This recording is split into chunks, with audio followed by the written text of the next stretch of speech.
To start a computer, follow these steps. Make sure your computer is connected to a power source.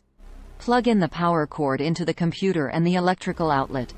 Check that all necessary peripherals are connected, such as the monitor, keyboard, mouse, and speakers. If any of these devices are not connected, plug them in securely. Once everything is connected, press the power button on your computer. The location of the power button may vary depending on the computer model, but it is usually located on the front or top of the computer case. After pressing the power button, the computer will begin to boot up. You will usually see the manufacturer's logo or a loading screen displayed on the monitor.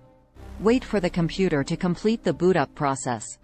This may take a few moments as the operating system is loaded and various startup programs are initialized. Once the boot up process is complete, you will be presented with the login screen. If you have a password set for your user account, enter it to access the desktop. After logging in, you can start using your computer. You can open applications, browse the internet, or perform any other tasks you need. Remember to shut down your computer properly when you're finished using it to avoid potential data loss or damage. You can do this by clicking on the Start menu, Windows, or Apple menu, Mac, selecting the Shut Down option, and following the prompts to turn off the computer safely.